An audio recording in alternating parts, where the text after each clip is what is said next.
And welcome back to Glam Study and activities. So friends, आज हम करने वाले हैं चैप्टर 9 अंडरस्टैंडिंग शेप्स, जो कि है मैथ्स का चैप्टर। सॉरी फ्रेंड्स, मैंने कहा था आपको मैं संस्कृत की वीडियो बनाऊंगा, पर एज कल सब्जेक्टिव टेस्ट्स हैं और चैप्टर 9 ही आने वाला है, जिसमें एग्ज़ाम्स में एनुअल एग्ज़ाम्स में चैप्टर 9 ही मेन रहेगा। तो इसलिए मैंने सोचा पहले मैं चैप्टर 9 की बना देता हूँ, उसके बाद मैं उसकी बना दूँगा संस्कृत की। सो फ्रेंड्स, आई थिंक मैं कल या फिर परसों तक संस्कृत की वीडियोज़ भी अपलोड कर दूँगा। Don't worry about it. So friends, आज की वीडियो में हम इसका इंट्रोडक्शन करेंगे, क्योंकि ये बहुत बड़ा चैप्टर है, 34 पेजेस का है according to the notebook. And इस नोटबुक में सारे क्वेश्चंस हैं। मैं एक दो क्वेश्चन स्किप भी कर दूंगा, क्योंकि फिर ज़्यादा बड़ा हो जाएगा चैप्टर की एक्सप्लेनेशन। तो आज की इस वीडियो में तो हम सारा इंट्रोडक्शन पढ़ेंगे, सारे कॉन्सेप्ट्स क्लियर करेंगे, उसके बाद फिर उस पर सम्स करेंगे और ऑल अबाउट दैट। इसमें 2 एक्सरसाइजेज है, 9.1 एंड 9.2। सो पहले हम इसका बेसिक कॉन्सेप्ट सारा क्लियर कर लेंगे, उसके बाद हम दोनों एक्सरसाइजेज अच्छे से क्लियर कर लेंगे। सो फ्रेंड्स, चलिए स्टार्ट करते हैं। सो आज की वीडियो में that is chapter 9 understanding shapes. Okay, so here this is angle. First topic है हमारा एंगल। तो एंगल के बारे में तो आई थिंक आपने सबने ही पढ़ा होगा, 4th में भी, 5th में भी और 6th में भी। अब आती है हमारी बारी 7th में पढ़ने की। अब 7th में है तो कुछ नया पढ़ेंगे। 7th में क्लास में एंगल एक नया कॉन्सेप्ट बन के आया है। That is an angle is an figure that is formed by two rays होती हैं। एक ऐसी, मतलब एक तो इसका फिक्स पॉइंट होता है इस जगह, बट इसकी आगे वाली रे का कोई पॉइंट नहीं होता। रे का मीनिंग ये होता है ये कि जिसका एक लाइन, मतलब एक साइड से तो फिक्स है कि इससे आगे नहीं जा सकता, बल्कि दूसरी लाइन से बिल्कुल एंडलेस है। वो कितना भी लंबा उसको हम कर सकते हैं, उसमें कोई चेंज नहीं आता। ओके, जो कॉमन पॉइंट होता है दोनों एंगल्स का, उसको हम बोलते हैं वर्टेक्स। और जो एंगल है ये दोनों रेज में जा रहे हैं। और यहाँ पे हमें गिवन है एग्जांपल कि जो ये ओ ए है और जो ये वाला है ये इस फिगर पे बेस्ड है, तो इसकी ये रेज बताई हुई है हमें यहाँ पे। अब हम आते हैं पेयर्स ऑफ एंगल्स की कौन कौन से पेयर्स होते हैं। ओके, अब ये है हमारी क्लास में कुछ नया। अब एंगल्स का पहला पेयर है कॉम्प्लीमेंट्री एंगल्स। कॉम्प्लीमेंट्री एंगल क्या होता है यार? Complementary angles are the two angles are said to be in complementary angle if their sum is 90। मतलब दोनों का सम 90 होना चाहिए, जब उनके पेयर्स को हम क्या कह सकते हैं? Complementary angles. Okay, so this is an figure that is given as example here. तो इसमें क्या है कि ये जो उसमें है कि हमें एक फ़िगर दी हुई है, जिसमें हमें बताया गया है कि जो ए ओ बी है, ए ओ बी, और जो है ये इसके मेज़रमेंट्स बताए गए हैं हमें यहाँ पे। आप देखो, यहाँ पे इसका मेज़रमेंट 30 है और यहाँ पे इसका मेज़रमेंट 60 है। तो 60 + 30 + 90, सो मतलब इन दोनों का मेजरमेंट 90 है, तो मतलब ये कॉम्प्लीमेंट्री एंगल है। एग्जैक्ट 90 होना चाहिए फ्रेंड्स, ना ही 90 से ज़्यादा या फिर ना ही 90 से कम। ओके, एक और एग्जांपल दिया हुआ है, that is find the complement of angle which measure is 50। बड़ा ईजी है। अब उसका सम क्या होगा? 90। हमें एक साइड गिवन है, तो बड़ी इजी से निकाल लेंगे माइनस करके। अब वो यहाँ पे किया हुआ है कि हमने यहाँ पे क्या किया है, हमने यहाँ पे क्या किया है कि जो वो है ना एक्स, तो हमें वो है जो हमें पता नहीं, और 50 हमें गिवन थी, सम 90 का होता है ये भी पता है। अब इसे हमने कैलकुलेट करके 40 निकाल लिया। अब देखो, सिंपल माइनस किया है, इसमें कुछ लॉजिक वगैरह नहीं है। अब है सप्लीमेंट्री एंगल। पहले हमने पढ़ा था कॉम्प्लीमेंट्री एंगल, अब सप्लीमेंट्री एंगल। अब भाई थोड़ा सा नेम तो होगा कन्फ्यूज़न, पर याद रख लेना, इससे थोड़ा सा मतलब लगा लेना। सप्लीमेंट्री मतलब कॉम्प्लीमेंट्री एंगल किससे स्टार्ट होता है? सी से। उसका सम क्या होगा? 90। और सप्लीमेंट्री का एंगल का सम क्या होगा? 180। ओके, सो हम पहले डेफिनेशन पढ़ लेते हैं। Two angles are said to be in supplementary angle if the sum is two angles is equal to 180। मतलब इनका सम जो होना चाहिए वो होना चाहिए 180 का। अब भाई मैं इन्हें कैसे याद करता हूँ? कॉम्प्लीमेंट्री, सी पहले आता है बाद में, पहले आता है मतलब छोटा है तो मतलब 90, और एस बाद में आता है मतलब बड़ा है तो 180 राइट।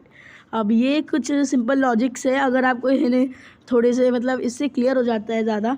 और अगर आपको किसी भी रिलेटेड ऐसे टॉपिक्स चाहिए, मतलब लॉजिक्स चाहिए हो, तो आप मुझसे पूछ लेना, मैं बता दूंगा। हर चीज़ का मेरे पास ऐसे कुछ ना कुछ है,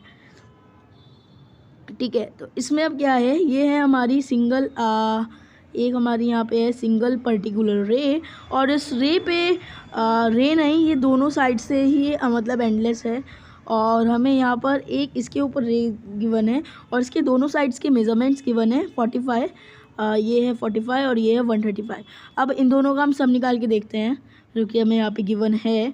that is 35 + 45 equals to 180। Okay, so this is also, और एक और एग्जांपल दैट इज़, उसमें भी ऐसे ही है, गिवन है कि अगर एक जो सप्लीमेंट फाइंड करना है जिसकी एक साइड है 142, एक साइड है तो दूसरी साइड कैसे फाइंड करेंगे? उसको माइनस करके। अब माइनस ऐसे हो जाएगा सिंपल वे में, देखो एक्स है, एक्स हमें अननोन है और 142 में गिवन है क्वेश्चन में, और सप्लीमेंट्री का पता ही है कि मेजर क्या होता है 180, ठीक है। अब इसका क्या निकल गया? ये निकल गया 142। अब आंसर क्या आ गया? 38, क्योंकि हमने इसे 180 से माइनस कर दिया। It's so simple. देखो ये है 42 और ये है 180, तो इसका माइनस करके आंसर सिंपल 38 आ गया ना। It's very easy. और अब भी अगर आपको कोई डाउट हो तो please ask in comment box, जैसे कि मैं आपको हर वीडियो में बोलता हूँ। अब हमारा नेक्स्ट टॉपिक है सॉरी, एडजस्टिंग एंगल्स। मतलब एडजस्टिंग एंगल्स होते हैं जो एंगल्स होते हैं, मतलब जिनकी जो सेम वर्टेक्स होती है और वन ही कॉमन आर्म होती है, मतलब सेम वर्टेक्स पे वन ही कॉमन आर्म पे और अपोजिट लाइन करते हैं, उन्हें बोलते हैं हम एडजस्टिंग एंगल्स। मतलब जो बराबर बराबर पड़ोसी जिन्हें बोलते हैं, राइट। देखो जैसे ये है, और हमारी जो बेस लाइन गिवन है हमें यहाँ पे ये है रे है, ये भी एक, और यहाँ पे हमें गिवन है कि और यहाँ पे दो लाइंस हैं, मतलब दो एंगल्स हैं, ये these are non as adjusting angles. मतलब ये कितना भी मतलब इन दोनों की बिल्कुल बराबर बराबर हैं, राइट। सो इन्हें हम बोलेंगे एडजस्टिंग एंगल्स। और इनकी जो ऐसे हैं एंगल्स ऐसे बताए जाते हैं, इसका इससे और इसका इसके। ओके, सो इसमें भी हमें डायगनल्स वगैरह एडजस्टिंग एंगल्स वगैरह बताए गए हैं। और यहाँ पे एक और एग्जांपल गिवन है, जैसे कि हमें छोटा सा क्वेश्चन हर एग्जांपल में गिवन होता है, जिससे आगे जाके हमें कोई डिफ़िकल्टी ना हो। That is name the adjusting angles in given follow. अब इसमें हमें एडजस्टिंग एंगल्स को सिर्फ नेम करना है। इट्स वेरी इजी क्वेश्चन वैसे तो। इसमें क्या है कि देखो, एक तो ये हो गया, सॉरी ये रे ऊपर को जाएगी, एक रे ये हो गई और एक रे ये हो गई, मतलब BOA, और एक रे ये वाली कॉमन है नीचे वाले, ये वाली नीचे कॉमन आएगी इसमें, और एक ये वाली हो गई, मतलब ये हो गई ये हो गई COA। हम इसको अपोजिट भी बोल सकते हैं, हाँ, AOB और BOC है ना। और एक और हो जाएगा इसमें से। अब हम आते हैं अपने बी पार्ट पे। ऐसे इसमें भी एंगल्स को नेम ही करने हैं। ये आई थिंक ये आपको पता चल गया होगा। इसमें 4 टाइप्स हो सकते हैं। 4 कैसे हो सकते हैं भाई? देखो देखो 1 2 3 4, समझ में आ गया? 1 2 3 एंड 4 कहाँ से ले? 4 4 4 4 ये भी तो हो सकता है ना। ऐसे इसमें बहुत सारे निकल जाएंगे। अब है लीनियर पेयर। अब लीनियर पेयर क्या है? लीनियर पेयर है, पहले डेफिनेशन पढ़ लेते हैं। डेफिनेशन में है when two adjusting supplementary angles. अब यहाँ पे टर्म्स एंड कंडीशंस देखो, ये टू एडजस्टिंग सप्लीमेंट एंगल से ही होता है। सप्लीमेंट्री एंगल किसके होते हैं? किसके होते हैं जल्दी बताओ, कमेंट बॉक्स में अभी पढ़ा है, और जल्दी बताओ, एज एन टेस्ट क्वेश्चन है ये। सप्लीमेंट्री एंगल होता है 180 का, ठीक है। तो यहाँ पे हमें सप्लीमेंट्री एंगल्स की यूनिट्स ऑलरेडी दिख ही रही हैं। इसमें क्या होता है, दोनों एंगल्स जब एक कंबाइंड होके बनता है और बीचों बीच बनता है वो कभी, और दोनों साइड्स की मतलब वो कहीं ऐसे भी जा सकता है ऐसे भी नहीं जा सकता है, मतलब दोनों साइड से एंडलेस होता है वो, और इधर से तो एंडलेस होता ही है, ये इधर से भी होता है और बीचों बीच बनता है सेंटर में। सेंटर में होता है हमारा O. Okay, so this is known as linear pair. और लीनियर पेयर में एक और चीज़ है, देखो आप PQRS और AQRS एंगल्स लिखे हुए हैं और यहाँ पे एंगल्स लिखे हुए हैं 180, और इनका सम हमेशा 180 होता है। एक और फॉर्मूला होता है यहाँ पे, अगर आपको गिवन है, एक एज ए क्वेश्चन दे रहा हूँ मैं सिंपल, यहाँ पे लाइन है और यहाँ पे एक एंगल गिवन है, और इस एंगल में आपको इसकी जो मेज़रमेंट है इसकी ऐसे ये दी हुई है 70 डिग्री। ओके, तो ये 70 डिग्री है, तो आपको पता है लीनियर पेयर है ये, और लीनियर पेयर में कितने का होता है हमेशा लीनियर पेयर 180 का। तो हम जनरली इसमें से जो ये है उसमें से क्या माइनस कर देंगे 180, इसमें से 180 जैसे ही हम माइनस करेंगे तो हमारा वो निकल आएगा जो कि होगा 110। 180 माइनस 70 डिग्री इक्वल्स टू 110। ठीक है। अब हमारा नेक्स्ट आता है वर्टिकली अपोजिट एंगल्स। नेम से थोड़ा सा क्लियर हो रहा है कि वर्टिकली अपोजिट एंगल्स वो होते हैं जो वर्टिकली अपोजिट होते हैं। Okay, so when two lines interact with each other at a point, the points of angles formed without any common ray, मतलब उनके पास ना ही कोई कॉमन रे होती है, ना ही कॉमन आर्म होती है, और ना ही कोई कॉमन वो होता है, जब भी वो फॉर्म करते हैं that is known as vertically opposite angles. This is an example of vertically opposite angle जिसमें दो लाइन्स इंटरसेक्ट कर रही हैं like this and like this.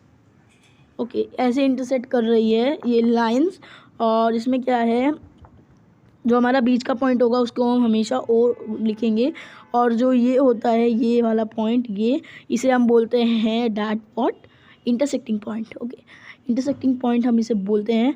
और ये लाइन जब इंटरसेक्ट करती हैं इनमें एक और फंडा होता है, ये हमें कुछ लाइन्स वगैरह के बारे में बताया हुआ है, ये इतनी इंपॉर्टेंट नहीं है बात। अब ये है similarly AQO vertically opposite angles. Vertically opposite angles are always equal. ये बहुत ही काम की बात है कि वर्टिकली अपोजिट एंगल जो होते हैं वो हमेशा इक्वल होते हैं, मतलब AOP and QOB, AOP and QOP, मतलब आप देखो, जो ये वाला वो है एंगल वो इस वाले एंगल के इक्वल होगा। ऐसे ही जो ये वाला ये वाला एंगल है, देखो ये वाला एंगल है इसके इक्वल होगा, ये वाला एंगल है इसके इक्वल होगा। वर्टिकली अपोजिट ऐसे ऐसे ऐसे, कभी ऐसे मत लेके जाना, ऐसे नहीं होगा, ऐसे ऊपर नीचे। ठीक है, देखो ये दोनों वर्टिकली अपोजिट, ये दोनों वर्टिकली अपोजिट, ये प्लस फॉर्म करते हैं हमेशा, ये वाला इससे अपोजिट, ये वाला इसके अपोजिट। ठीक है, आई थिंक हमारा कंप्लीट हो जाना चाहिए। ये 9.1 एक्सरसाइज आ गई जो कि हम यहाँ पे अभी इंट्रोडक्शन तक ही कर रहे हैं। So friends, bye bye. आज की वीडियो के लिए इतना ही। वीडियो अच्छी लगी हो तो लाइक करना, चैनल को सब्सक्राइब करना फॉर ऐसी आगे आने वाली नोटिफिकेशंस आपको मिलती रहे। Bye bye, take care, stay home, stay safe.